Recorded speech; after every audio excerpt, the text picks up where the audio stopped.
अस्सलामु अलैकुम वरहमतुल्लाहि वबरकातुहू। हज़रत अय्यूब अलैहिस्सलाम की मर्ज़। तारीख़ व तफसीर के उलमा ने लिखा है कि आप बहुत मालदार थे और आपके माल मवेशी, नौकर चाकर और काफ़ी ज़मीन थी।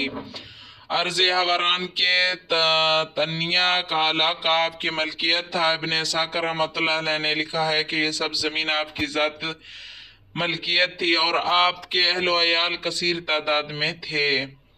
फिर ये सब कुछ अल्लाह ताला की तरफ वापस ले गया और आप मुख्तलिफ जिस्मानी तकलीफ में मुब्तला हो गए। दिल और जुबान के सिवा जिस्म का कोई हिस्सा और उज़्व सही सालिम न रहा। दिल और जुबान के साथ और आप अल्लाह की याद में मसरूफ रहते थे और सब्र का दामन हाथ से ना छोड़ा।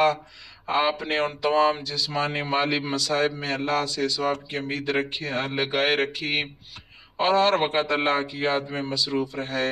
और जब आपकी बीमारी ने तवील पकड़ा, दोस्त अहबाब वहशत महसूस करने लगे और साथ बैठने वाले लोग नफरत करने लगे, तो आपको शहर से बाहर कूड़े करकट में फेंक दिया गया और बीवी के सिवा सब लोग दूर रहने लगे और आपकी अहलिया मोहतरमा के सिवा कोई गमखार न रहा। वही आपकी निगरानी करती रही। उसने आपके एहसानात और शफ़क़तें याद रखी, बार बार आपके पास आती जाती और हर ज़रूरियात का ख्याल रखती रही। इसकी माली हालत बहुत कमज़ोर हो गई तो मेहनत मजदूरी करने लगी और शोहर की खुराक की ज़रूरियात का इंतज़ाम करती रही। ये घर वाली इस बीमारी से पहले हर तरह की आसाइश और नेमत के लम्हे गुजार चुकी थी और हर किस्म की आसानियां देख चुकी थी। बाद में माल और औलाद से जुदाई के सदमे सहने पड़े और खावंद की बीमारी की वजह से मुसीबत झेलने पड़े।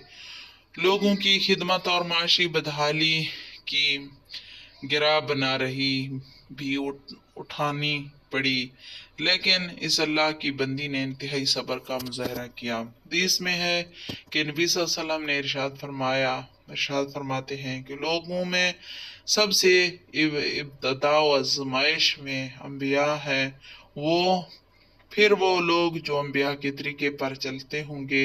इसी तरह दर्जा बदर्जा लोगों की आजमाइश होती है।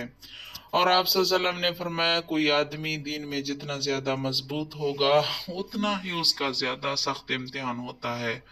आजमाइश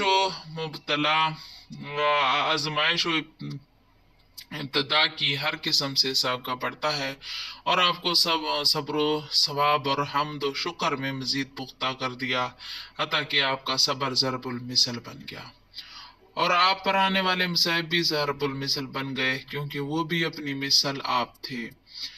हज़रत वहाब बिन मुनब्बिर रहमतुल्लाह अलैह और दीगर उलमा बनी इसराइल से अय्यूब अलैहिस्सलाम की बीमारी और तकलीफ के मुतालिक एक तवील वाक़या बयान किया गया है कि आपके मौला और औलाद आपसे कैसे जुदा हो गए और आप किस कदर जिस्मानी तकलीफ में मुब्तला हुए। इस वाक़े के सही होने का अल्लाह ताला को इल्म है। हज़रत मुजाहिद रहमतुल्लाह अलैह फरमाते हैं कि चीचक की बीमारी के जद में आने वाले सबसे पहले हज़रत अय्यूब अलैहिस्सलाम हैं। उम्मीद है कि हमारी आज की वीडियो आप लोगों को ज़रूर पसंद आई होगी। अगर पसंद आई है तो लाइक करें, शेयर करें, सब्सक्राइब करें, ताकि हमारे हर आने वाली वीडियो आपको बर वक़्त मिल सके। तब तक के लिए अल्लाह हाफिज़।